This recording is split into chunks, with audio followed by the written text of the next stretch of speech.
Hi, and welcome to Time Travelling Team, the weekly podcast where we review every story of Doctor Who right from the very beginning. I'm Paddy. And I'm Tricia. Today we're journeying into the universe to explore the strange wonders of the web planet. We'll be talking about the characters and giving our thoughts on the story as a whole. We would also love to hear your thoughts on this story, and so to join in the discussion, you can check us out at Time Teamp, that's TIMETEAMP, on Facebook, Twitter, and Instagram. Or you can email us at timetravelingteam@teamproductions.com. And now on to the story recap. Episode 1, The Web Planet. The TARDIS is pulled down to the surface of a desolated planet, which is more akin to the surface of a moon than anything else. The Doctor cannot determine what is causing the gravitational pull, but the others tell him that they are confident he will figure it out. As he is investigating, Vicky complains of hearing an uncomfortably high-pitched sound, but the others can't seem to hear it. The Doctor says that she might be picking up an ultrasonic sound, the type that only young people or animals can detect. Barbara urges the Doctor to leave, but he cannot take off due to the gravitational force. Outside on the planet's surface, several large ant-like creatures communicate with each other through a series of high-frequency beeps. They are joined by a small larva-like creature, and together they assault the TARDIS. Inside, the travellers are rocked by the assault, and Vicky is thrown to the ground. Barbara looks at the external view screen and says that she saw some sort of flash, but the Doctor says it was most likely a refraction of some cosmic flare, and that's what has probably affected the TARDIS, which has now been completely drained of power. Barbara takes Vicky to the infirmary, and the Doctor and Ian decide to explore outside. They put on a pair of atmospheric density jackets due to the thinness of the air outside. Ian points out that they are stuck inside due to the doors being inoperative. The Doctor uses his ring, which seems to be some sort of static generator, to power the doors enough to open and shut behind them. Barbara brings Vicky some aspirin, but Vicky considers taking it as akin to using leeches. She and Barbara discuss the advances and losses made in education in the centuries between their two respective time periods, with Vicky saying that the education has been reduced to machine instruction of 1 hour a week on advanced subjects such as physics and medicine. Barbara asks her to take the medicine as a favour to her, and Vicky agrees.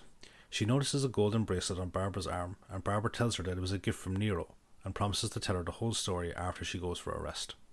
Vicky is skeptical, but agrees to take a rest, saying she will talk to Ian about it when she wakes up. She seems confused when Barbara says that they went outside to explore. On the planet's surface, the Doctor is examining a rock cluster and asks for something sharp to take a sample. Ian goes to give him a gold-plated pen, but it disappears right out of his hand. When he tries to explain to the Doctor that it is not a trick, the echoes of their own voices seem to take on a life of their own, lasting far longer than normal and rearranging themselves. Ian confides to the Doctor that he feels that they are being watched.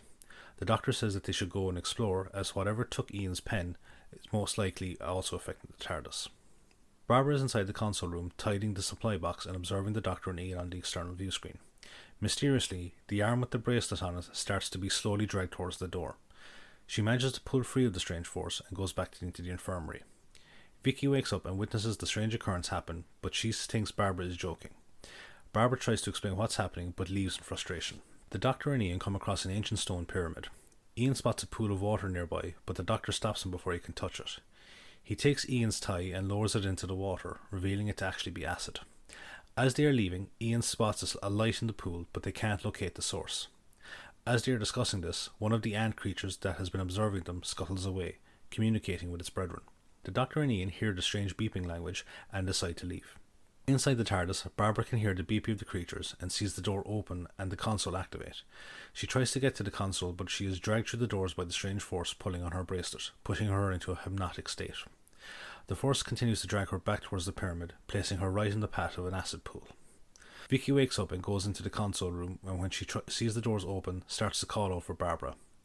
The Doctor and Ian hear her calls and rush back towards her. However, Ian gets trapped in a net made of webs, but he tells the Doctor to go on without him. The TARDIS doors close and the ship begins to take off, with Vicky desperately trying to make it stop. The Doctor arrives back at the landing site and is shocked to see the TARDIS is gone. Episode 2, The Zarbi. One of the ant creatures seems to be controlling Barbara as she makes her way towards the acid pool. He makes her change her direction at the last second, and she continues on her forced journey. As she moves forward, a large anthropomorphic moth-like creature appears behind her. It intercepts her and instead leads her to a cave inhabited by more of its species, and they take the bracelet off and dispose of it in an acid pool, thereby releasing Barbara from her hypnotic state. She tries to leave, but they block her escape. The Doctor rushes back to Ian and finds him motionless on the ground, with no sign of the web net. The Doctor arouses him and notices his face is blistered, and Ian tells him that it feels like he's fallen into a bed of nettles. The Doctor tells him about the TARDIS, and Ian notices that he seems to be struggling to breathe. The Doctor tells him that the density jackets are only effective for about an hour and the thinner air is tiring them out. Ian suggests removing the jackets so they can gradually get used to the new atmosphere. The Doctor notices some strange marks on the ground, and Ian says they look like drag marks and are just about big enough to belong to the TARDIS. The TARDIS is in fact being dragged across the planet's surface by the same force, and Vicky is helpless to do anything about it. She looks up in the external view screen and sees one of the ant creatures staring directly back into the camera. She can only watch in mounting dread as it is pulled into the ant creature's hive. The TARDIS doors open and Vicky's curiosity gets the better of her, and she goes on to explore the hive. She barely goes a few meters from the TARDIS before she's set upon by several of the ant creatures. The Doctor and Ian follow the marks until they stop, and they set about investigating the surrounding area for any other clues as to the TARDIS's location. The Doctor notices the claw prints of the ant creatures, and Ian draws his attention to the chrysalis of an insect creature that he just accidentally stepped in. The Doctor realizes it belongs to a species called the Menoptera, several of whom are the creatures that now hold Barbara. With all the new evidence, the Doctor suggests that they are on the planet Vortis, but he is confused as Vortis does not have a moon, yet they can clearly see several above them. As they progress further, they see the hive in the distance, but suddenly are surrounded by several of the ant and larva creatures, and Ian tries to resist capture, but the Doctor tells him to obey their new captors, who start to lead them away. Barbara recounts her story to the Menoptera, who seem to be split as to how to deal with her, with some of them opting to kill her. Barbara learns that the ant creatures are actually called Zarbi, and they outnumber the Menoptera. They discuss amongst themselves that she is a liability, as she could break under Zarbi interrogation. Barbara again makes a break for it, this time managing to escape successfully. However, she doesn't get too far before she is recaptured by the Zarbi. Back at the hive, one of the Zarbi tries to enter the TARDIS, but it recoils in pain when it tries crossing the doorway. The Doctor and Ian arrive, with the former going to the TARDIS and the latter going to comfort the frightened Vicky. The Doctor demands to know what the creatures want, but they seem to be only capable of communicating in their own beeping language. In the cave, the Menoptera, who are actually a scouting party for a larger invasion force, send a message to their fleet in an effort to inform them of something called the Animus. Unfortunately, the signal is distorted due to the minerals in the cave walls, and the leader of the group suggests trying again from outside. However, it is too late as a group of Zarbi, led by a re-enslaved Barbara, assault the cave. One of the Menoptera is killed as he holds off the Zarbi, allowing the leader, named Vestron, to escape. Meanwhile, another Menoptera named Hrostar frees Barbara from the Zarbi's control, saying that the Zarbi can control anyone through the use of golden rings. He tells her that all the prisoners are taken to a place called the Cradle of Needles, which he says is a terrible place. Before they can escape, he is set upon by a group of Zarbi, and Barbara watches in horror as they begin to rip out his wings. Back at the hive, the Doctor attempts to use sign language to communicate with the Zarbi, but it is no use. Instead, an alarm goes off, and he is ushered underneath a tube that lowers itself from the ceiling. The tube hangs over his head, and a voice asks him, "Why do you come now?" Episode 3. Escape to Danger. The voice accuses the Doctor and his friends of being a Menoptera spies, and refuses to listen to his claims that they know nothing about the Menoptera. The voice commands some wall-mounted weaponry to destroy the TARDIS, but the blasts are deflected back at the Zarbi. The Doctor asks Vicky what she did while the TARDIS was being brought to the hive, and she tells him that she was thrown against the console and started pressing random buttons to try and get the ship to stop. The Doctor announces that she has realigned the fluid link and the ship is now operational. He then attempts to barter for their freedom and learn of Barbara's whereabouts. The voice offers that if the Doctor can help them detect and defeat the Menoptera invasion force, it will then release him and the others and let them on their way to collect Barbara from the Cradle of Needles. The Doctor says he will need help taking the equipment out of the TARDIS and requests his companions to be released. The Zarbi release Ian, but keep Vicky as a hostage to prevent them from trying to escape. The Doctor and Ian recuperate in the normalised atmosphere of the TARDIS. The Doctor gives Ian something for his face to help with the burns. They discuss their captors and realise that due to their size, if their strength is comparative to their counterparts on Earth, an army of them would be unstoppable. The Doctor instructs Ian to try and locate Barbara with the information he received from the voice. They take a piece of equipment, which the Doctor calls an astral map, out of the TARDIS, but it doesn't work due to the power disabling the TARDIS also affecting it. The Doctor demands to be put through to the voice and requests that to have the disabling field lowered to allow the astral map to work, to which the voice agrees. It seems that the Zarbi are also attuned to this energy and go into a suggested sleep, thereby allowing Ian to escape and rescue Barbara. After he is gone, the Doctor uses the astral map to pick up radio signals from the approaching Menoptera invasion force and locate its position. As Ian makes his way through the tunnels of the hive, he encounters one of the Zarbi and defeats it. An alarm goes off throughout the hive, and squads of Zarbi and the smaller larva creatures attempt to track Ian down. He manages to escape when one of the larva creatures uses a blaster cannon to destroy a section of the hive he was hiding in.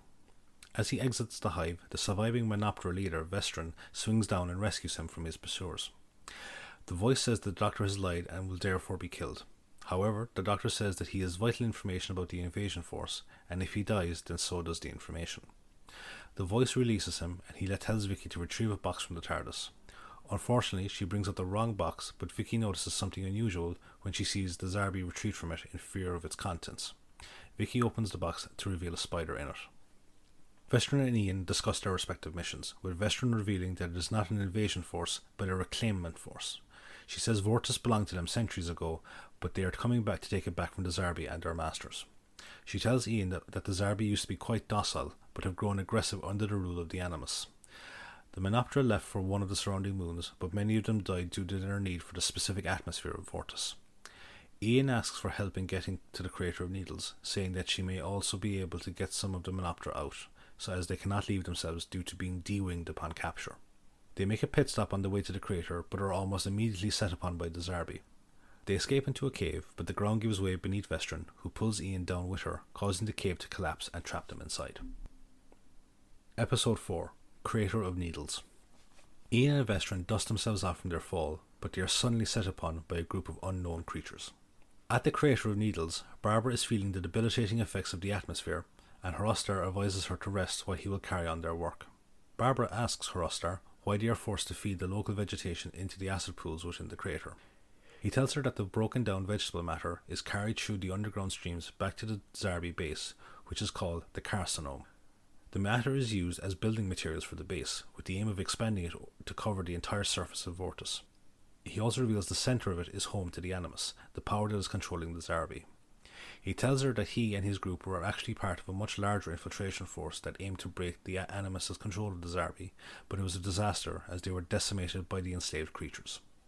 With this information, Barbara asks if the invasion fleet has any chance of victory, and he informs her that the Menopteran scientists have been working on a new weapon called the isotope, which should give them the advantage.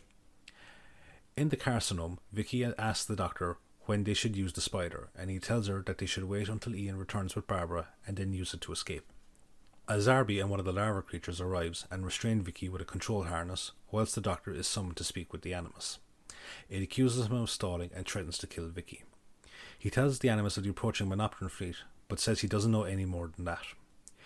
He requests to be given solitude to discover more information and also demands that Vicky be released. The moment she is released, an alarm goes off, and the Zarbi and larva creatures rush about frantically, as if assuming battle stations. The Doctor instructs Vicky to go back to the TARDIS during the confusion to retrieve the spider and his walking stick. The same event is happening at the Crater of Needles, as all of the workers are herded back into their pens. Back in the cave, Ian and Vestron try to explain to their captors, who look like anthropomorphic woodlice, about how they arrived there, but they still bind them using liquid adhesives. They appear to be a primitive society speaking in a broken tongue. The leader of the group, whose name is Hetra, calls his people the Optera, and says that only death comes from above them. He says he must go and consult with something called the Chasm of Lights, and its judgment will decide their fate. In the holding pens, several of the prisoners ask Horostar if the alarm is the result of the invasion fleet. He asks Barbara if the Doctor has aided the Animus, but she denies it, saying that the alert is probably a general one across the planet. Horostar reveals that the invasion fleet was essentially a forlorn hope, with the aim of gaining victory through sheer force of numbers against the superior weaponry of the Zarbi. One of the older prisoners insists that they need to alert the fleet, but Horostar says that their communication device was destroyed during the cave raid. Barbara suggests climbing to the top of the plateau to try and signal them somehow. Horostar is uncertain, as there is a larva creature, which are known as larvae guns due to the electrical blast that they can discharge from their proboscis outside guarding them. Another of the Menopteran prisoners reveals that the majority of the security force in the crater has left, leaving only a skeleton crew to guard the prisoners. The old Menopteran says that he can take care of the larvae gun to begin their escape. They manage to break out of their cell and dispose of the Zarbi guard and the larvae gun and make their way back to the plateau. In the carcinome, Vicky uses the spider to scare off one of the Zarbi guards, making him drop the control harness, which the Doctor takes with his walking stick. He notices that it is composed entirely of gold and says that there must be some way to overcome the power controlling it. It appears that the power source of the TARDIS is a natural counter to it. They test their theory using the astral map from the TARDIS, which results in a small explosion. The Animus summons the Doctor and asks to know what is causing the new delay. It reveals that it knows the Doctor has been stalling, as it has been able to intercept communications from the Monopteran fleet. It says it will deal with the Doctor and Vicky once the invasion fleet has been dealt with. Underground, Hetero returns from the Chasm of Lights and says that Ian and Vestron are to be killed due to their status as surface dwellers. Vestron says that the invasion fleet has come to liberate the planet and therefore the Optera would be free to return to the surface. She and Ian reveal to the Optera that they are actually the descendants of the Monopteran survivors that fled underground when the Animus took over. Due to the long span of time spent underground, the successive generations lost their wings and their bodies evolved to adapt to their underground home, and the older Monoptera passed into legends to be worshipped as gods. Vestron and Ian beg for their help in the coming fight. Barbara's group reaches the top of the plateau, but they see the Zarbi forces are making their way towards them, and Hrostar again accuses the Doctor of betraying them. The spearhead of the invasion fleet begins to arrive, and Hrostar and Barbara warn the leader to abort the landing as the Zarbi are lying in wait. However, it is too late as the spearhead lands and engages the Zarbi and Larvae gun forces. The fight is a slaughter and the leader calls for a retreat. The survivors scatter, with the leader and the female prisoner, Helnea, escaping in one direction, and Barbara, Hrostar and the other prisoner going in another as they are chased by the Zarbi. Episode 5. Invasion. Barbara and the others manage to escape by entering a secret doorway built into a plateau that closes behind them. In the carcinome, Vicky reveals that she has been pretending to be hypnotized and that the collar has been rendered useless thanks to the Doctor's use of the astral map. She then removes his harness and together they come up with a plan to take control of the Zarbi. They manage to slip the harness on the Zarbi guarding them and the Doctor is able to control it with the use of his ring. Together, all three of them make their way through the tunnels. They reach the outside and the Doctor suggests that they follow the tracks of the Zarbi force that went to engage the invasion fleet. They head off taking their Zarbi prisoner with them, which Vicky has now affectionately called Zombo. Barbara and her companions find themselves in a huge chamber decorated with murals and cave drawings. The older Monoptera, named Propilius, calls it the Temple of Light, one of the many secret sanctuaries built under the surface of Vortis. Helnea and the leader of the spearhead, who calls himself Helio, join them, and all the Monopterans lament that their plan has failed and that the invasion fleet will most likely meet the same fate.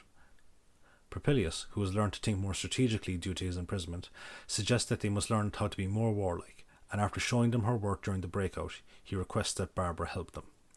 Barbara asks what the plan was once the Monopteran forces had overcome the Zarbi. Helio presents the Isoptope, which is in fact a living cell destructor, and explains that they were to deliver it to the heart of the carcinome to destroy the Animus. However, he insists that there are too few to try and assault the carcinome, but Hrostar insists that they should at least try instead of waiting around to die. The Optera have released Vestron and Ian and have agreed to help them by leading them through the underground tunnels to the Animus. The going is tough, as the Optera need to smash through the stalagmite formations and the rock walls to allow more light and fresher air into the tunnels. As they attempt to break through a wall, it unleashes a flood of acid, and a female Optera named Nemini sacrifices herself to plug the leak with her body and save the others. They break through another section of the tunnel and press on, with Ian offering a silent thanks to the fallen Opteran. They eventually arrive underneath the carcinome. Barbara and Helio argue about the best place to attack. Helio suggests flying above the carcinome and cutting his way into the centre from above, but Propilius says that it would be pointless as it wouldn't make any headway before the carcinome started to heal itself. Barbara suggests staging a diversionary attack to allow one of them to sneak into the tunnels and target the Animus. Propilius and Helio argue over who should be the one to go, but they stop when Helnea says someone is coming. The Doctor, Vicky and Zombo enter and joyfully reunite with Barbara, but the Doctor asks where Ian is. They say they do not know, but fill the Doctor in into their plan, and Propilius gives him the origin of the Animus. He says it crash landed on the planet centuries ago, and it took root, drawing on the power of the magnetic poles to sustain itself and increase its power. This draw upon the planet's magnetic forces is also what pulled the moons closer to it, and is also what has affected the TARDIS. The Doctor offers to take the Isoptope back to the carcinome with him, and use it on the Animus once the others begin their diversionary attack. Propilius requests that Zombo be given to them to use in the attack, and after being coaxed by Barbara, the Doctor reluctantly gives him the ring to continue using the controlled Zombo. Upon returning to the carcinome, the Doctor and Vicky are accosted by several Zarbi guards and are imprisoned in some sort of restrictive webbing. Episode 6. The Centre. The Animus says that it has had enough of the Doctor's lies and says he will be brought to the centre so that his brain can be added to its own consciousness. As they are being ushered down the tunnels by the Zarbi, the Doctor asks Vicky for the isotope, but she says that she doesn't have it as she hid it in the astral map before they were captured. Underground, Ian and his group have started to dig their way through the thick crust beneath the centre of the carcinoma.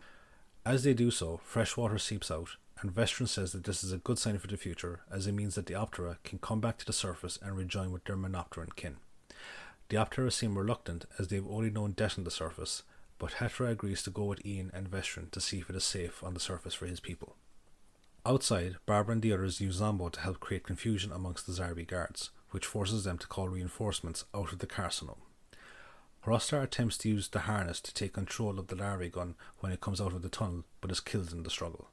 The Zarbi and the newly released Zombo flee back into the tunnels, and Barbara's group presses on after them. Helio attempts to use the harness on a Zarbi, but loses it in the scuffle. Thankfully, Propilius recovers it and subdues their opponent, but he then notices that they have wandered into a Zarbi nest. In the centre of the carcinoma, the Doctor and Vicky are brought in front of the Animus, which is a pulsating tentacle life form. It overpowers their wills and draws it closer towards them so it can absorb them and their intelligence to its own.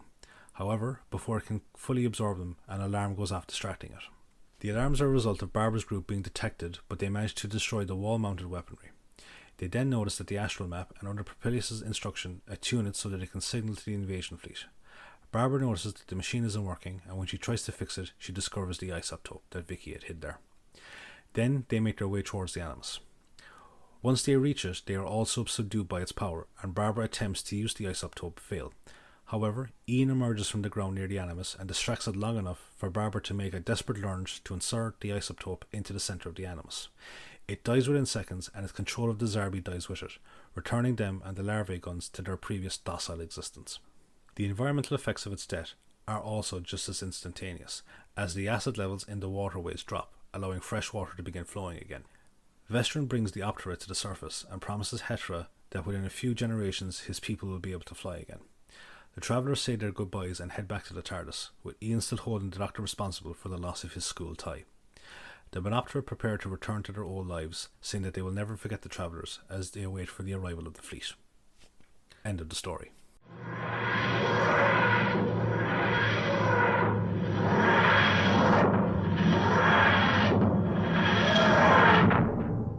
So that's it for the story recap, and we're now going to go over to Tricia for some trivia notes. Thanks, Paddy. So, the Web Planet. The writer for this story was Bill Strutton. This is Bill's only on-screen Doctor Who writing credit. However, he did write a story for the Third Doctor that was never produced. It was later adapted by Big Finish, and it's included in their Lost Stories range. His other TV writing credits include The Avengers, The Saint, Strange Report, and Ivanhoe. Bill adapted the Web Planet for the Target novelisation, which was released under the title Doctor Who and the Zarbi. Bill Strutton died on the 23rd of November 2003, the day of Doctor Who's 40th anniversary. Oh.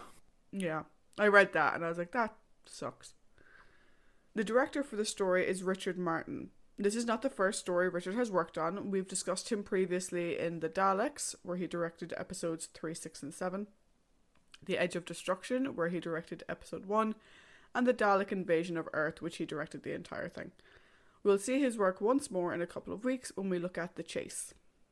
So he seems to be very Dalek-centric. He is a bit Dalek-centric. We'll give him that. Kind of reminds me of like Orlando Bloom's early filmography. I can only do movies where I use a bow. That's it. I like to think that Richard is more... how would I put it? He's given interesting stories. Yeah. To see what he'll do with them. And those three stories are, they are very good. Like because we've discussed all of them. So and like one of them is one of our favorites as well. So yeah, like I think he's a solid director. Yeah, he's very ambitious as well, which we can tell in this story. Yeah. The air date for the story was the 13th of February to the 20th of March 1965.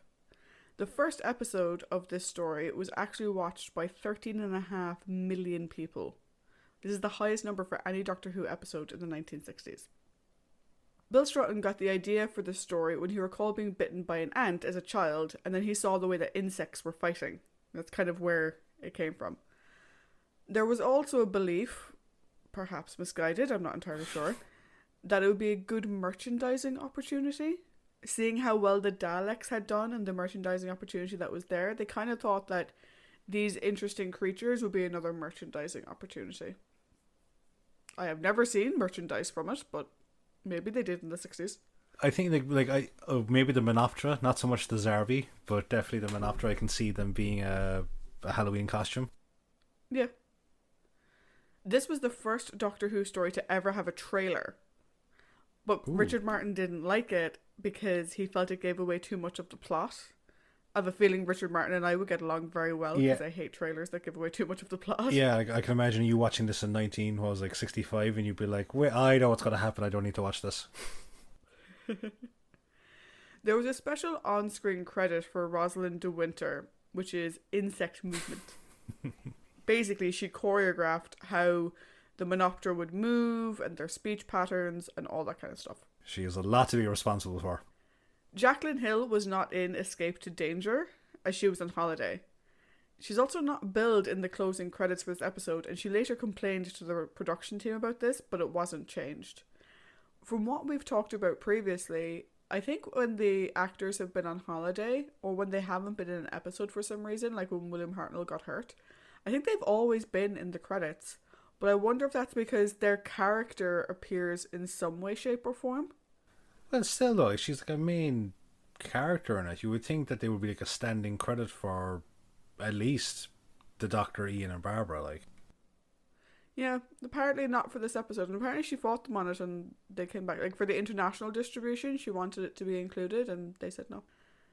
This is the only Doctor Who story not to feature any human or humanoid characters in its supporting cast. They're all aliens that don't have any human features. On to our cast. I'm not going to go through them all because we have a lot of Menoptera and Optera and stuff like that, but I'll go through the high level people. First, we have Vreston, who's played by Rosalind de Winter. As I mentioned, she also did the insect movements for the characters. We do see Rosalind again in the story The Chase, and her other TV acting roles include appearances in Homicide, Division 4, and Theatre 625. Rostar, who is also a Menoptera, is played by Aaron Gordon. Aaron also returns in The Chase, which is weird. His other TV acting roles include appearances in Around the World in 80 Days, Play for Today, Judge D, and our ever famous Zed Garris. We're on the scorecard. We are indeed. Aaron passed away back in 2004. Next, we have Hilio. He is played by Martin Jarvis, OBE. He appears in 2 other Doctor Who stories, Invasion of the Dinosaurs and Vengeance on Varos. He's also been in some of the Big Finish works as well. He has an extensive list of acting credits. I couldn't possibly list them all, but here are some highlights that I found. He was in TV serials of Nicholas Nickleby, David Copperfield, and The Black Tower. He also appeared in Murder, She Wrote and A Touch of Frost. He was in Titanic. And he was in the Jackie Chan Adventures, which I just remembered is like the most amazing cartoon ever. Wait, that's quite a leap to go from like some of that stuff to Jackie Chan Adventures. Well, actually, he's a really prolific, I suppose, voice actor.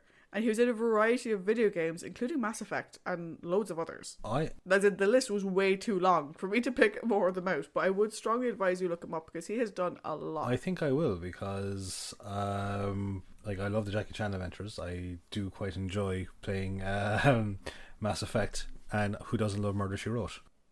Indeed. She was the killer. He was He was awarded his OBE, which is an Order of the British Empire, in the 2000 Queen's New Year's Honours List for his services to drama. Hetra, who's the leader of the Optera, is played by Ian Thompson. Again, another actor we see return in The Chase. I have a funny feeling Richard just brought back all the actors that he liked working with before. His other acting credits include Blake Seven, Emmerdale, and The Bill. Lastly, we have the voice of the Animus, who is Catherine Fleming. From what I could find, this is her only acting credit. Though she was a voice teacher and apparently taught Martin Jarvis, and he mentions this in the special features of the DVD. Interesting fact for you. Okay. Peter Purves auditioned for one of the Monoptera, but Richard Martin turned him down, telling him he was far too talented to play a rubber-suited monster. We will hear more about Peter in later stories. Presumably like a bit part or something like that, you never know. Yeah, something small.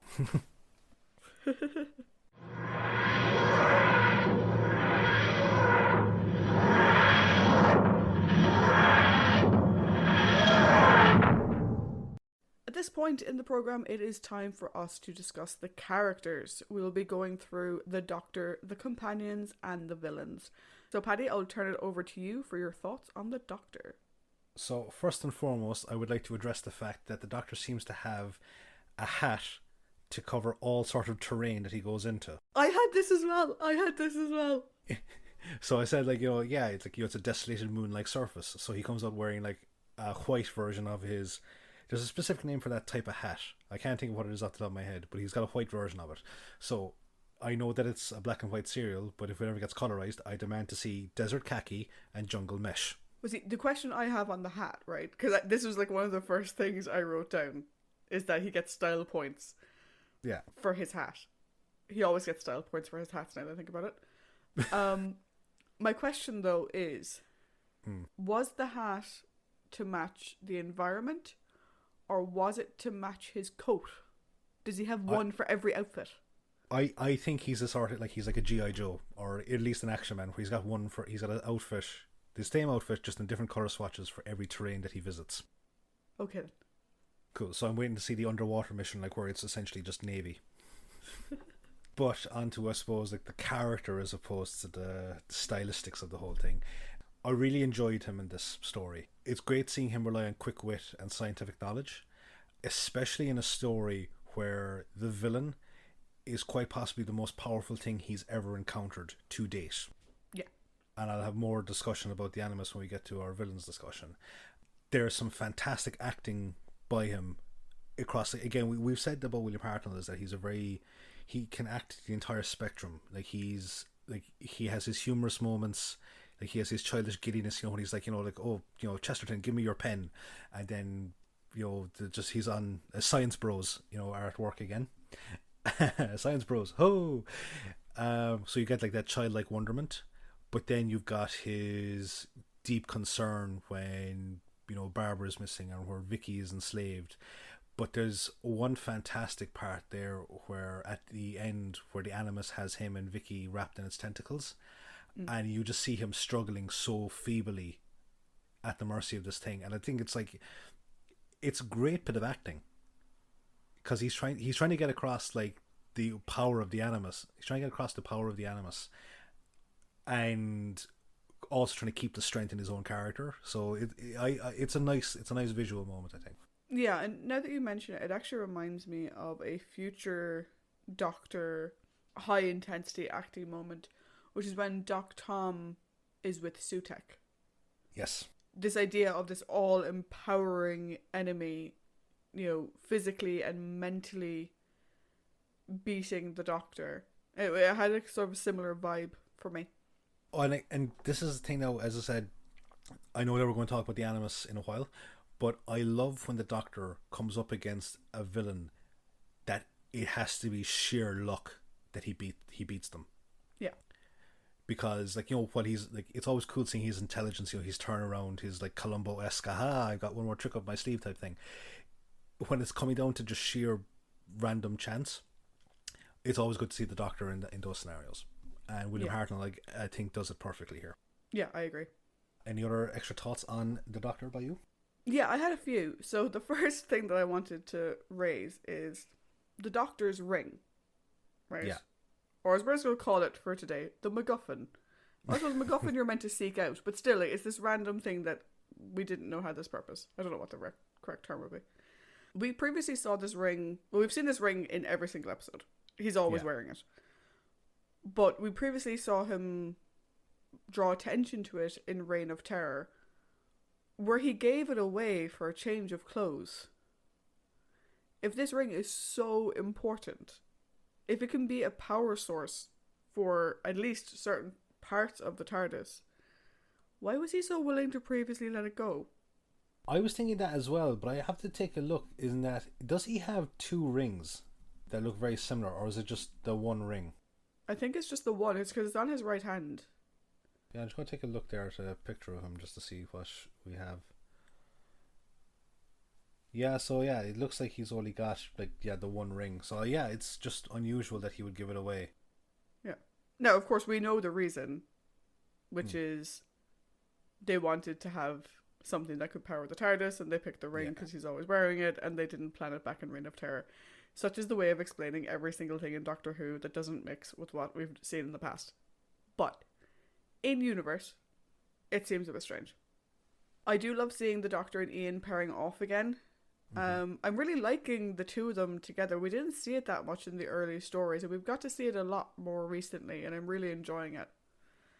We find out in this story, if you're someone who, watches New Who, or maybe, a lot of people, the only classic stuff they've watched is maybe the Tom Baker era and later.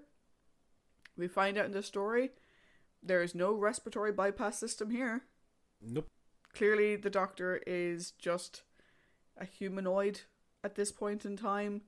No two hearts, no respiratory bypass or anything like that. It kind of shows how they hadn't really mapped out all that kind of stuff as of yet. But I suppose, because if you think about it, when we get to the 10th planet, there was, they had such a huge show on their hands, and I suppose they didn't conceive that William Hartnell would get as sick as he did. So I think when they made the decision to regenerate the Doctor, I think then the door was kind of open for a lot more stuff that they could apply to it, because maybe they didn't feel as restricted.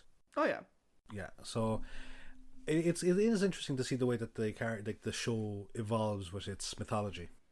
Yeah, but it'll be interesting for someone who hasn't seen any of Hartnell's era before, hasn't seen any of the earlier stuff, to go back and watch this story, because similar to Marco Polo, where the Doctor is clearly very fatigued and impacted by the cold, that's not something we see in later Doctors. So it's always interesting to go back and see him as just an old man. Yeah. My last notes are, with this story, we really see how far the Doctor has come from the man that we first met, in terms of his caring and compassionate nature for his companions. We see him giving Vicky chocolate to help her feel better, but also how badly he wants to protect her. Yeah.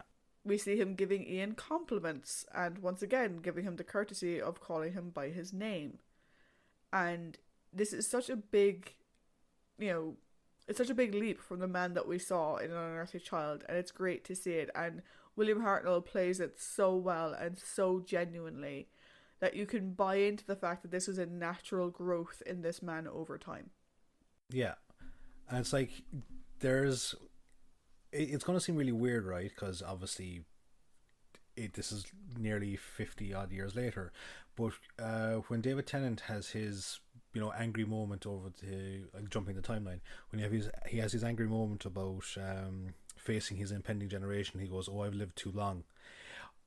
With the whole thing with Hartnell is that, since Susan left, I suppose maybe he realizes that you have to hold on to the people that you care about.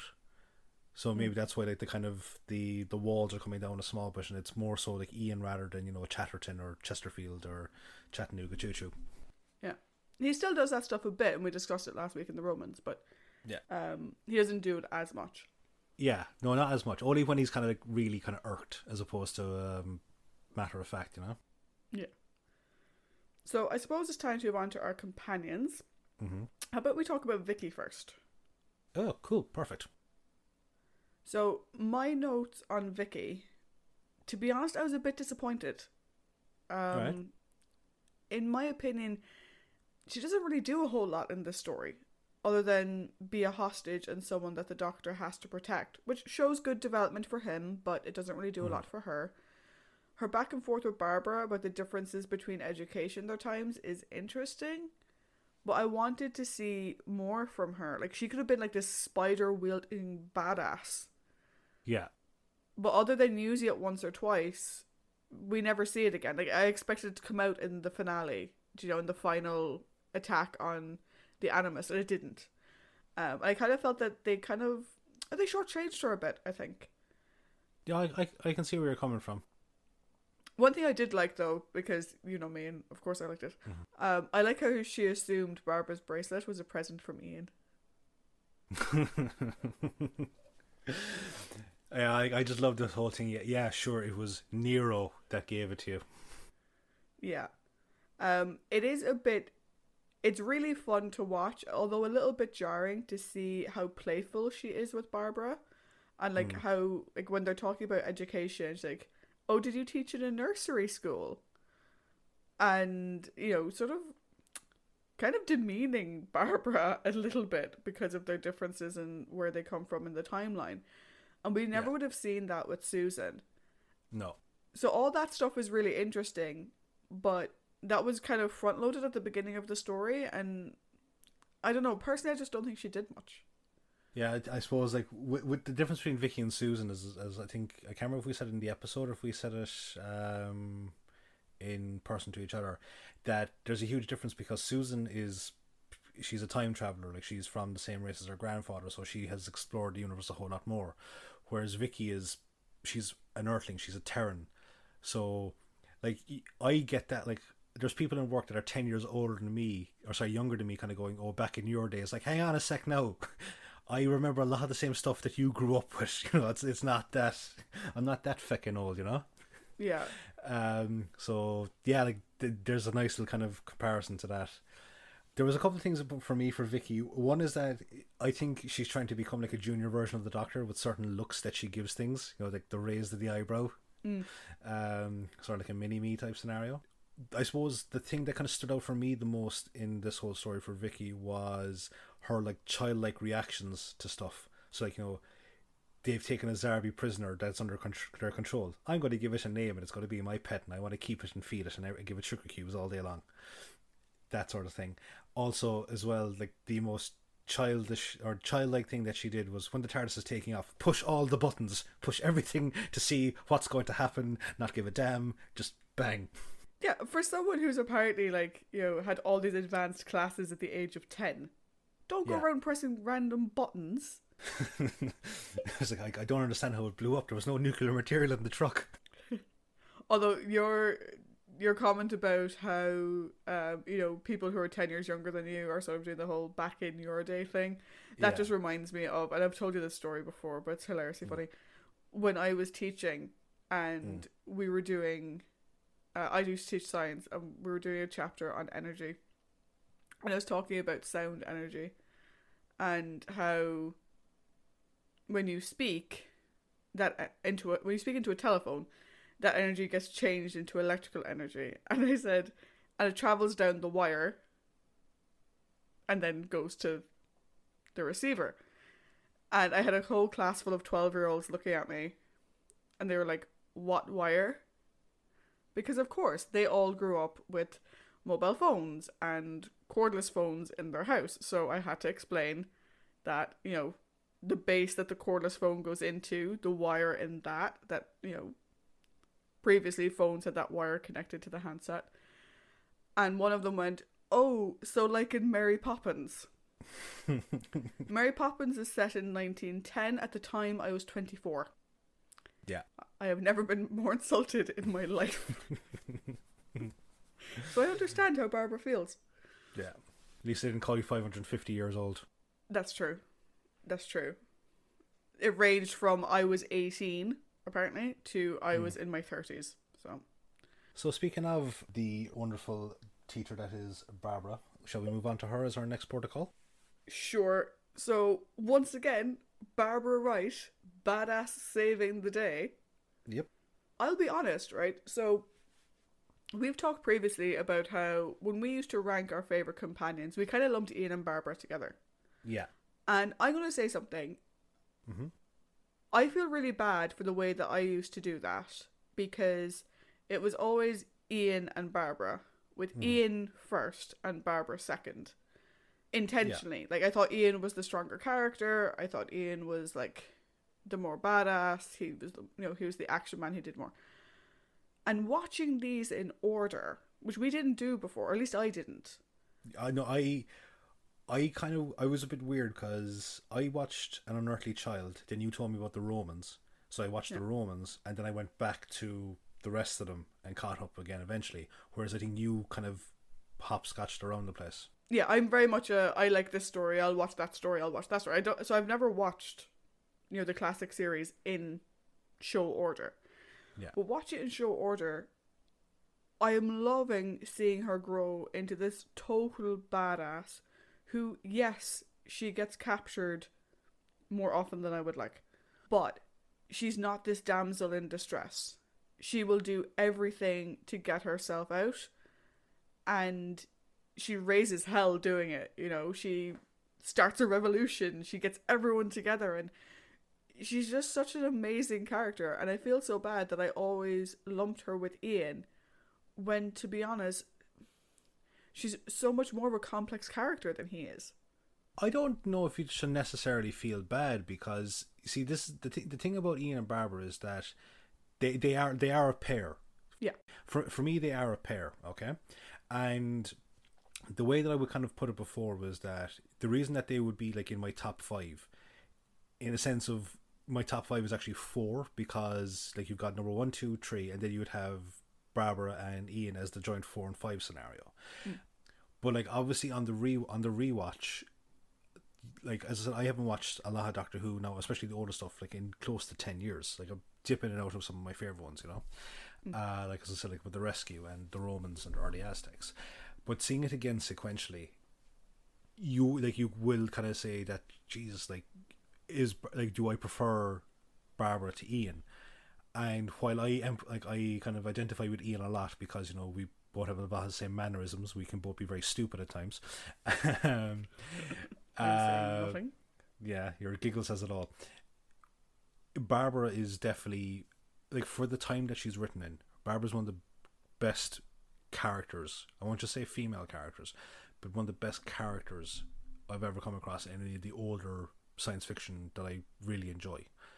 So I'm still kind of torn as to where each of them kind of lines up in my top 5, but it's a very close run thing. Yeah, and a few things that really stuck out for me in this story is, one, I'm really proud of her for not screaming her head off when she first sees the Menoptera, because I know I would, because those things are freaky looking. Yeah, she's a military strategist. I'm loving that. Yep. Sort of harking back to her conversation with the Daleks in the Dalek Invasion on Earth. Yeah. When she was sort of remembering all these historical campaigns. Well, see, this, like, that time it was like just like, oh, come on, bullshit. Whereas this now, it's a case of, no, I'm going to back it up. And the amazing thing was is that it was Propilius, the older Menopteran prisoner, like, who had just said, kind of as a dig to Helio as well, the invasion force leader. It's like, no, this one knows exactly what we should and shouldn't do. So how about we pay attention to her? And again, so I think. Sorry, go on. No, I was going to say that, like, her obviously her profession as a history teacher, coupled with her experiences over the last however long it's been for Barbara, in was a galactic standard time frame. She has kind of become Barbara Wright, warrior princess type thing. Yeah, and what I love as well is, and we've mentioned this when we've talked about the Doctor in the past, but how the Doctor often will defer to Barbara, and we see him do that here again when the Menoptera are like, oh, Doctor, why don't you have a look at our plan? And he looks at it and he's like, yeah, that should work. Yeah. No changes that he wanted to make, really. He just trusts Barbara and he trusts what she comes up with, which is great. There is a little bit of fun at the end, so I have to ask this question. At the end of the episode, was she playing with the larvae gun as if it was a puppy? I think she was. I think she was. There's two things for me that stand out for Barbara in this story, in addition to what we've already just discussed. So the first one is it's the main one, which is, I put it down here in my notes as the ultimate Mama Barbara thing to do, is to put her own life on the line to resolve someone else's conflict. because, and it kind of that stemmed from the secondary point, which is fantastic acting by Jacqueline Hill when you're relying on her face to kind of believe the horror of when the Zarbi are de-winging Hrostar. That is so effective. Richard Martin said in the sort of documentary that goes along with this episode on the DVD, he said that, you know, Verity Lambert really wanted them to shy away from showing the horror. So the Menoptera being de-winged, the Optera, you know, sacrificing herself by essentially lying in the acid to plug the hole. Yeah. Verity was like, you can't show that on screen. And so he really had to rely on Jacqueline Hill and William Russell's reactions. And again, I'm sort of upset at myself that it's taken me this long to truly appreciate just how great an actress Jacqueline Hill is, because she sells that 110%. And I think it's the testament of a good actor when you in order to get across the horror of what they're viewing, it just has to rely on their face. And the only other kind of thing I can think of that comes to mind is, just off the top of my head, is Alfie Allen in Game of Thrones. Yeah. For Sansa and Ramsay's wedding night. And just I know that scene got an awful lot of stick, but I don't think there was a whole lot said about Alfie Allen's acting in that scene. And he was great in it. And Jacqueline Hill was just fantastic here. Because, you know, kids when they're younger, it's very cruel the way they would de-wing a fly or something like that. Yeah. The Menoptera, they're living creatures, and they're just to kind of see the Zarbi just de-wing them. Also as a comic book fan, it just reminds me of when Angel his wings were cut off, and I was like, that's a horrible fate for someone that takes to the air, that part of their life is soaring in the skies, you know. So fantastic job by Jacqueline Hill. And my point was that I think because of that fantastic acting with that scene, I think she got invested in saving Hrostar and the other Menoptera from this cruel existence. Oh, definitely. Yeah. So why don't we look at the other half of our dynamic duo, Mr. Chesterton? Now, which dynamic duo? The Science Bros or the... How about the Human Support League? Human Support League. We've got to come up with another name for them. The ones that want to make you go become a teacher. Well, my personal one is my Doctor Who OTP, but you know, maybe not everyone agrees with that. My Doctor OTT? OTP, One True Pairing. Oh, One True Pairing. Oh, okay. Hey, I think they've been they've been a couple since kind of day dot. It's just now it's becoming more and more prevalent. So I think we should address the huge elephant in the room in the first part. Is why is Ian wearing his tie as a belt? And why is this public knowledge? The Doctor says, give me your tie, and Ian's like, I'm not wearing a tie, and he's like, no, the one around your waist. And for a second I thought the Doctor maybe just got the word wrong and that he meant belt, but he just said tie. But no, it's actually a tie. Why is he using a tie to hold up his trousers? But he's wearing two ties. He has his normal tie, and then he's got his tie on his belt. Either that, or it's just a very dark line down the centre of his shirt. But yeah, it's why are you wearing a tie around your waist, Mr. Chesterton? I thought it was actually a really interesting choice for Ian to be the one that would interact with the primitive society. Because we had Barbara, as I said, as a historian, that's kind of her forte. But Barbara's off being complete badass, showing Sarah Connor how it's done. She's the proto Sarah Connor, she's driving shit down in trucks. She's leading rebellions. So yeah. Also proto Ellen Ripley. Yes, definitely. Just proto everyone. Yeah. So yeah, no, it's it's an interesting thing because it's nice to see him be an actual explorer. Because we have his action man phase, and we were saying before we don't get to see his science acumen come to the fore a whole lot. So now we get to see the other aspect of him, which is the explorer, and I thought it was really cool. And again, fantastic acting by William Russell over that just silent prayer and contemplation for the Optera who sacrifices herself, Namini, with the acid. Yeah, just from the Human Support League, just great acting all around. Yeah. A few things about Ian. So I've said before that I wanted to see his science side come out more. Mm-hmm. Ian, did you learn nothing from Marinus, which had acid water? Yeah. Like, literally just goes to immediately stick his hand in. I'm like, dude, did you learn nothing from your previous experience? Also, you're a scientist on an alien planet. You never consume any liquid when you don't know what it is. At the bare minimum, waft it first. Waft it towards your face. See what it smells like. Also, he goes around. So all the adventures they've had, right? Yeah. All the places they've been. He has two things. One, he has his Coal Hill School tie, which I doubt he wore when he was teaching, because that would be weird. Mm-hmm. So has he been wearing that as a belt since when he was teaching? Did he wear the tie as a belt? Because that's weird. And two, he also goes around with a gold pen in his pocket. If you're going to get mugged in style.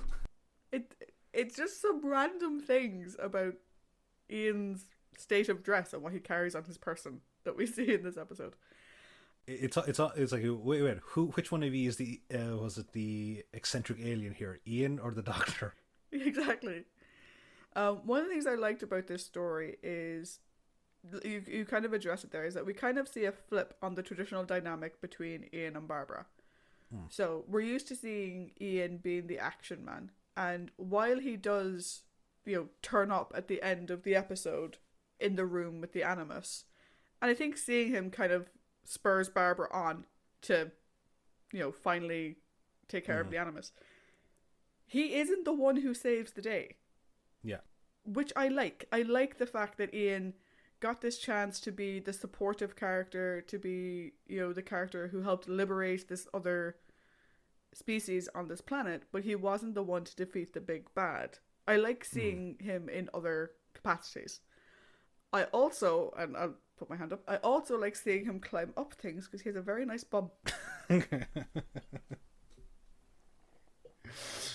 I wrote that down when I was watching it. When he was climbing up the thing, I was just like, nice arse. You can't say that. Of course, they all have lovely bottoms. Oh yeah, but like, no, Ian's was particularly nice in this episode. For me, it's the hair. It's just, it's light, feathered. It's very 60s.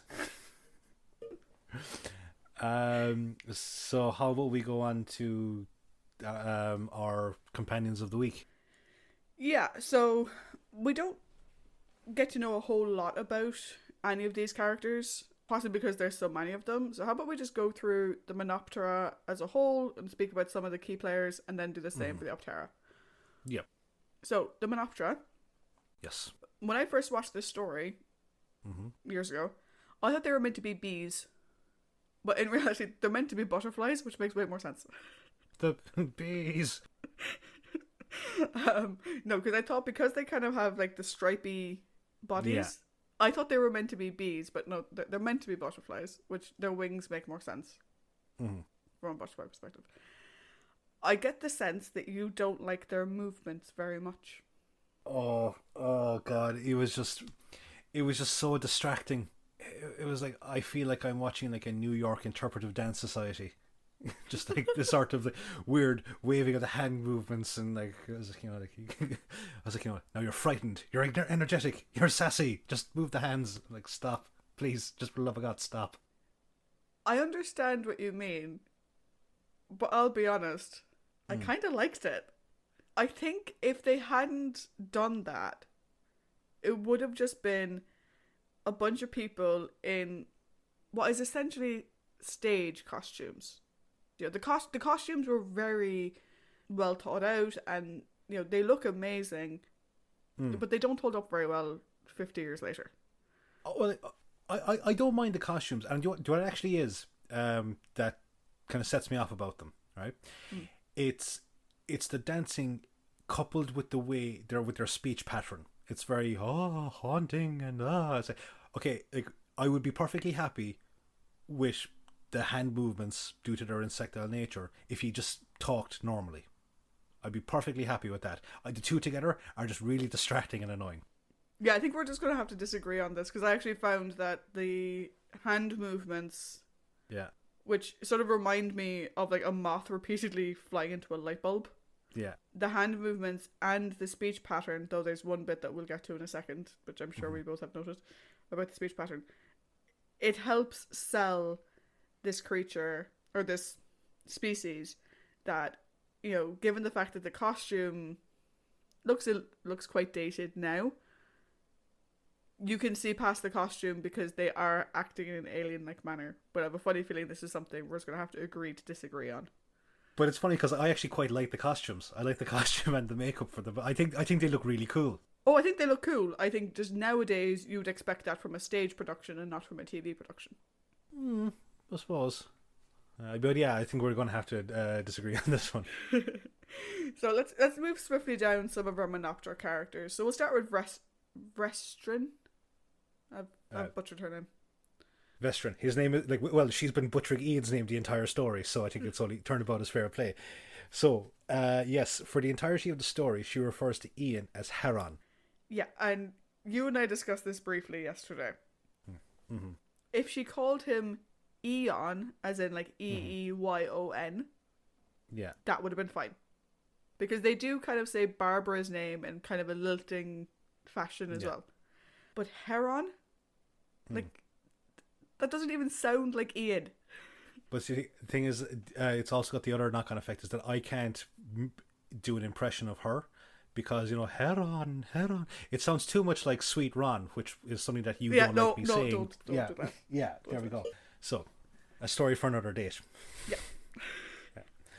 Yeah. So I think, but about Vestrin, also, all hail your new god. In fairness to her, she's a good leader. She's very thoughtful and considerate. She explains things really well. She doesn't look down on the Optera or, you know, try to hoodwink them in any way. I think she's a really nice person. She just can't pronounce the word Ian. Yeah, absolutely. She's a great, she's the fact that her instinct is to save Ian when he's being chased by the Zarbi as opposed to going back to her own people or anything like that. That's the thing about the Monoptera, is that the characters we're about to discuss, with the exception of one, I really like their characters. I think they're kind of cool. So yeah, no, Vestrin is a character that I think is a good leader, and she's a good solid character. Cool. Who's next on your list? So after Vestrin, I've got Propilius. Cool. I didn't write anything down about him, but I know who he is. So why don't you say your bit and I'll tell you if I agree. So for me, he falls into that category of the long-term prisoner of war who gets reinvigorated with the one final push for freedom. Like his whole thing of, you know, how do we get out of here? He just steps up and goes, leave that to me. And he shows his competency the whole way throughout. So I get the impression if there was a ranking structure in a Monopteran army, he'd be like Colour Sergeant or something like that. Like a career man as opposed to an officer. Yeah, I completely agree. We've seen characters like him in previous stories, but usually they're a bit more jaded. And I like the fact that he gets his optimism back. I think that works really well for this character. No, I really, really enjoy Propilius in this. Then I suppose his antithesis, if I can say it, I can't really say that word correctly. The anti-version of him is Helio, the leader of the Spearhead, who I just think is a douchebag. Prince up his own arse? Yeah. He can't stand to be upstaged. He really can't. Yeah. Like when he tries to take over the Larvae and he fucks up and it's Propilius then that comes in to save him. He just can't admit that he's ever wrong. And I just that's the type of guy that just, gets people killed. Yeah, I think, I don't know if it's said in the episode. It's mentioned in the DVD extra features. I think he's meant to be the prince of the Monoptera. He's meant to be a leader of some capacity, and I kind of get the sense that he wants to show that he can be the leader. We see characters like him all the time. Oh yeah. I wouldn't necessarily. We've sort of had characters previously that we said were kind of like, the academy officer who assumes their due respect because, they're a captain or whatever the case may be. I don't think he quite falls into that mold. Because he does get stuck in. Yeah. Whereas usually that character wouldn't. They'd be watching from the sidelines, dictating. He seems like a combination of... What was it? So, there's two characters that kind of come to mind. There's Zap Brannigan from Futurama with his whole, we'll overcome them with, waves after wave after wave of our own men. Yeah. But There's a really good HBO miniseries called Generation Kill. It's about the Second War in Iraq, and there's a character in it called Captain America, who's just this really gung ho West Point graduate guy, who like again just tries to prove his worth. But again, he's not up his own arse. He just tries to prove his worth, and he ends up fucking things up for the rest of the guys in the squad. So kind of like Hilly, I think. Yeah. And then finally there is poor old Hrostar. Yeah. He's so nice. And I feel so bad for him. And like he's really our vision point into the Menoptera, more so than Vestrin, I think. Because Hrostar does get mutilated. He does. But he also, even though Barbara led the Zarbi to them, and if Barbara hadn't been there, he wouldn't have been captured, type thing. Mm-hmm. He He never holds it against her. He immediately tries to help her and tries to be her friend, and I think he's lovely. Like Hrostar's, he gets de-winged, so essentially he gets maimed, and he still struggles on. Like oh Barbara, take your rest there, get used to the atmosphere. I'll carry on with the work. He's complete faith in her. He's complete he wants to succeed. He never gives in, and like unfortunately he pays the ultimate price. So like at the end, like it's just like why him type thing, Yeah. I would love if in Menopteran culture going forward, they have a day to remember, the fall of the Animus and the people that died, and if they name it after him just as an example of his people and what they did. Yeah. So on to the Optera. I didn't write anything specific about the individual characters. If you did, we can go through them. All I wrote down is they're really weird. They didn't do a lot to help the story, but they did help in the world building, which I thought was good. Yeah, like again, I think I kind of after a while, I think it was the body movements and the speech patterns again combined, the two didn't really work for me overall. So like the Optera, like they speak in a very caveman, like you do this now type thing, and because they've been stunted due to living for centuries or generations underground, they hop about a lot. So I suppose with the nature of the costume, it just seemed a small bit silly after a while. But one thing I thought that was really kind of cool was that, say, unlike the Thals, it was really interesting to see the past and the present merge together and see how legends are born. Like how. So we said with the Thals, it's like, oh, we're agricultural now, but we used to be warriors, but we kind of stay away from that, and no one really knows how it happens, type thing. Whereas with the Optera and the Menoptera, I think it was just really cool that we once saw the sunlight, we once had wings, but all the people that could have remembered it are now gone, and you're just left on storytelling, and this obviously stories become myths and myths become legends. So I like that aspect of the world building scenario, like you said. Yeah. The one thing I felt really bad about though is at the very end when they're back on the surface and the lead Opteran turns to Vestrin and is like, will we be able to fly like you? Yeah. And she has to tell him no. Yeah. But that in future generations will, but he never will. Yeah. That's just very sad. It is sad. So, shall we move on to the villains? Yes, I think we should do the Zarbi and the Larvagons first, then do the Animus, the big bad, last, if that's okay with you. That's perfectly fine with me. The Zarbi, I'll admit, I initially thought they were a bit silly. But they did grow on me throughout the story. The more I watched, the more I realised that costume that they're wearing... Yeah. It's incredible when you think about it. It is this man-sized ant costume. You've got a guy inside it, his legs sticking out, so the only bit of the actual performer you see is their legs. Everything else is this, I don't know what it's made of, plastic or something, body. They have little feelers that they can move. I imagine there's like little pulleys inside it or something. But they look quite good. I don't know why I thought they looked so silly when I first watched it, but they actually look quite good, and they really grew on me after a while. And I think because they don't speak, they just make that noise, which I'll get to later. Yeah. You kind of have to appreciate the costume a bit more. Whereas, like, if you compare them to, at least for me, the Menoptera, I bought into the Menoptera from the movement, so I didn't really pay much attention to the costume the first time I watched it. Whereas for the Zarbi, I don't have any speech or anything to buy into, so it's only the costume. And I think they do it really well.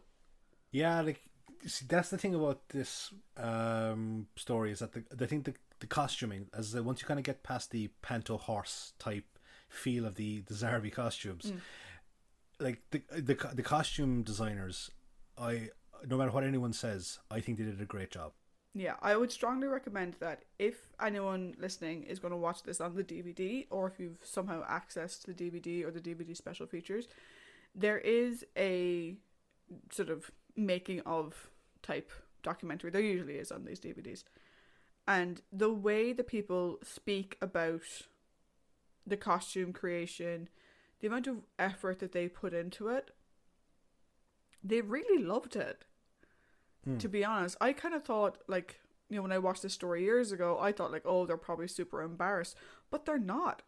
They're really proud of what they did. I think these are some of the best costumes that the show has produced so far. Like, honestly, I do. Yeah, like I said, you know, I'm of the belief that I don't think they stand the test of time. But they were never going to. And, you know, if we were to do these characters today, well, the Zarbi would probably be CG. Completely. Yeah. The Menoptera would be people, but their costuming would be a bit more elaborate. There may be some CG aspects. There'd be prosthetics and all this kind of thing. So, like, looking back from the year 2020, they don't really stand the test of time. As in, you wouldn't use that type of costuming today, except maybe in a stage play. But for what they had, they really made a go for it. Like, they really did. They did. The other thing I have about the Zarbi is I kind of take a small issue with the fact that the novelization of this story is Doctor Who and the Zarbi. Because the Zarbi aren't the villain. No, they're not. They are ants following a directive from a queen. They're a bit like the Borg. Yeah. Individual Borg are not evil. And no, like these ants just follow whoever has the sort of queen directive or could make the sound that makes them follow. It's not their doing. Yeah. Sort of a I have the conch type thing. Yeah. Don't we have the larvae guns? They're adorable. They're so weird. Are they living beings that were made into weapons? Is that a natural development of their species to create this energy pulse? What is it? So the way I viewed the Zarbi and the larvae guns is I got a very Starship Troopers feel from them. Yeah. In the sense of the Zarbis are like the I can't remember the exact name of like the arachnid type creatures, but the Zarbi the larvae guns remind me of like miniature versions of those big pulsar shooting, you know, those that shoot plasma out of their arse into the sky.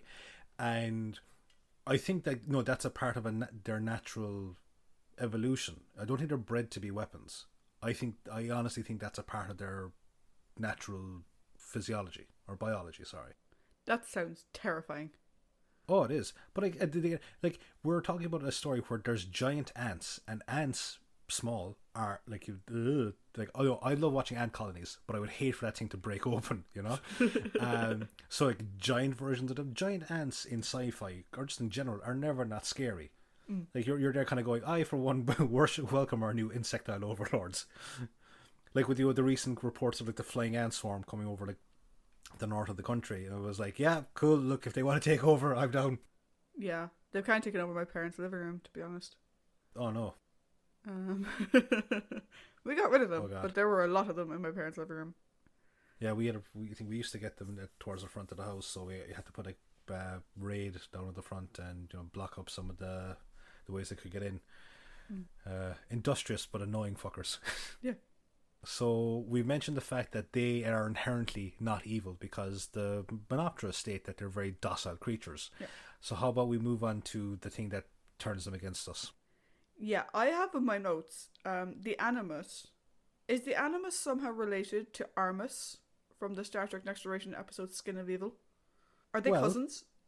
Hey, there's been some sort of very brief crossover in Who and other franchises. Do you remember in David Tennant's run there was the Jaffa Sun Glider?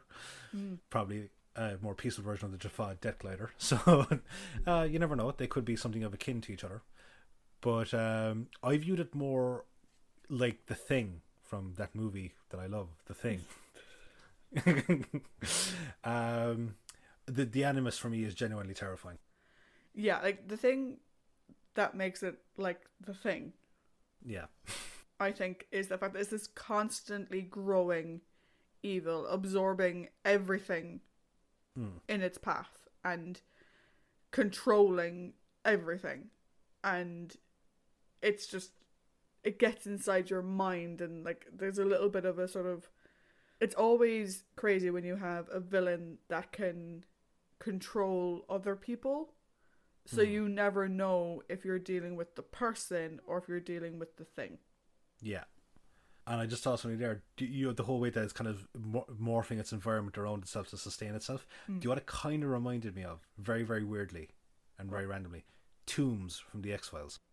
Oh, yeah. Yeah. With that weird paper mulch hive it creates for itself. Yeah. Ugh. Yeah. And also, very kind of rappy, constrictive type killer. Honestly, I think the Animus, the fact that, its whole purpose is to take over, well, it seems that its whole purpose, but its desire is to control sentient life, to service it, to essentially expand its domain over the entire planet.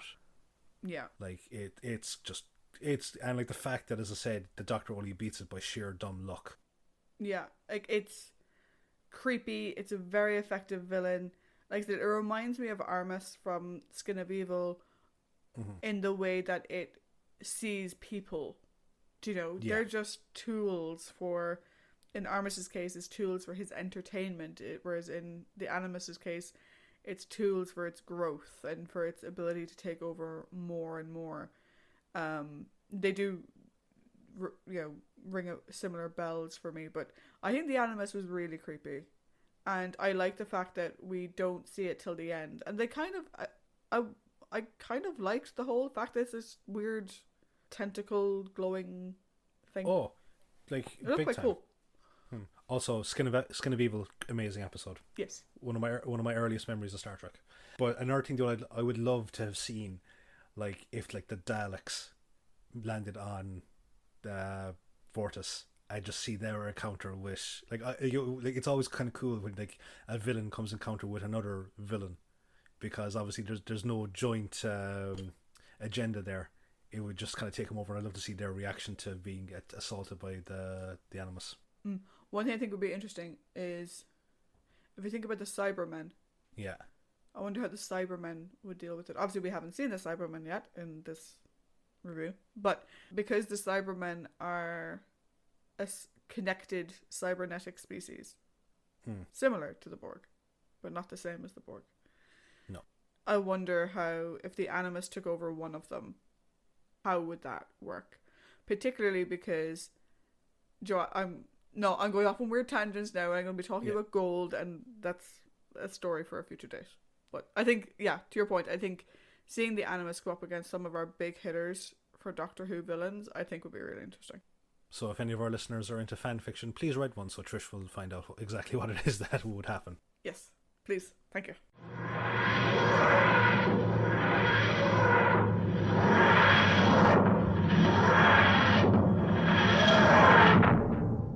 So another very interesting character discussion there, Trish. So how about we go into the overall and give it our scores? So you can head away first. Yes, it was a very interesting discussion. A bit long-winded. Apologies. Okay, I'm going to give our listeners some background. I have now adjusted my score for this episode twice since I first watched it, and the second edit came literally 1 minute ago when we finished our discussion and we were, taking a breather between sections. So when I originally watched this episode, I gave it a 2.75. The story was not as bad as I was expecting, but I kind of felt that, while the costuming is good, it was kind of good on a stage play perspective, and I was like, I don't know. Then I watched the DVD special features, and I realised that I was being a bit overly critical. We always try to review these episodes for what they are. and I was looking at the costumes from, a 21st century perspective, where they look a little bit like what you'd see in a stage play. And I kind of felt bad for that. So I was like, you know what? I added on points that I had previously removed for that, and I bumped it up to a 3. I was like, you know what? The story is not as bad as I was expecting it to be based off of the costumes. And I thought that the design of them was incredible for the time. I thought it was a very interesting story. But I still had it at a 3, which I thought was a nice, solid mid-range score. Then you and I had our discussion in our previous section, and I realised I didn't actually have that much negative to say about this story. So I've upped it again. And my score is now 3.5. As I said, the story is not as bad as I was expecting. I remember only the costumes. I expected it to be a write-off. I think it's a really interesting story with a really interesting villain. Where it loses points, in my opinion, is Vicky not adding very much. The Optera not really adding very much to the resolution of the story. So the whole storyline with Restrin and Ian going to the Optera, it was really good for world building, but I don't think it really added much to the plot. Or like the only thing that you can account for adding to the plot is the fact that the Optera managed to dig their way through to the center of the Animus. Yeah, but then when they got there, it's not like they did anything. Yeah. Do you know, it's not like the Optera. It's not like Barbara fell and Ian fell and the Optera, were the ones that were able to defeat it. I don't think they actually contributed to the story as a whole. And that's where it kind of loses points for me. I would have liked to have seen them utilised a bit more. But other than that, I mean, if you can get past the costumes, which I understand some people can't, but if you can, and the character movements that Paddy doesn't like, if you can get past those, it's actually a really good story. It's really solid. We get some great work from most of our characters. It's a really strong outing from the Doctor, and Barbara's a badass. I mean... Yeah, what more do you want? Exactly. So, like yourself, I also changed my score twice. When I initially scored this, I scored a 2.5. And the reasons why I'll be going into my negative components. And then after kind of going through the discussion here again with you, or the discussion yesterday and just kind of talk about stuff, I changed it to 3.5. And then just going over it again and having the character discussion, I was like, all right, look, I'll change it again, and I changed it to 3.75 because my gripes with the story aren't to do with the story as such. So, like, the story I think is interesting. I think it's a really, really good story. Maybe it could have been a 4-parter if they removed the Optera, but then again you lose that world building component. So I don't know. Like, I have to see a 4-part version of it to make that decision. But where it comes down in the scoring for me is in terms of the production. So as I've said, I'm not a huge fan of the body movements of the Menoptera. Like, I love the costumes, just the speech pattern and the body movements. For me, they start to grate after a while. The planet's surface, it's shot in a very weird, dazzling effect, and it's actually quite kind of difficult on the eyes if you have any sort of like photosensitivity. It can be quite like you're kind of hoping that those scenes are close up in people's faces as opposed to take a look at the actual complete scenery, because it's just really kind of dazzling. It's almost like someone smeared in Vaseline and shone a torch on it type thing. And I suppose the last kind of thing that bugged me as well, because sometimes I can be a bit sensitive to sound, is the beeping language of the Zarbi. It was just, I would prefer to have heard the clicking, like, like the type of thing with ants.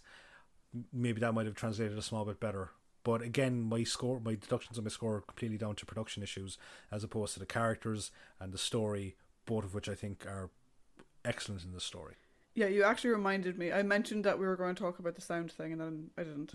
Yeah. When we were rewatching this, Paddy messaged me before I sat down to rewatch it and gave me a piece of advice, which was to not watch it with headphones on. I am quite like Vicky. I am quite sensitive to sound, particularly high-pitched sounds. Mm.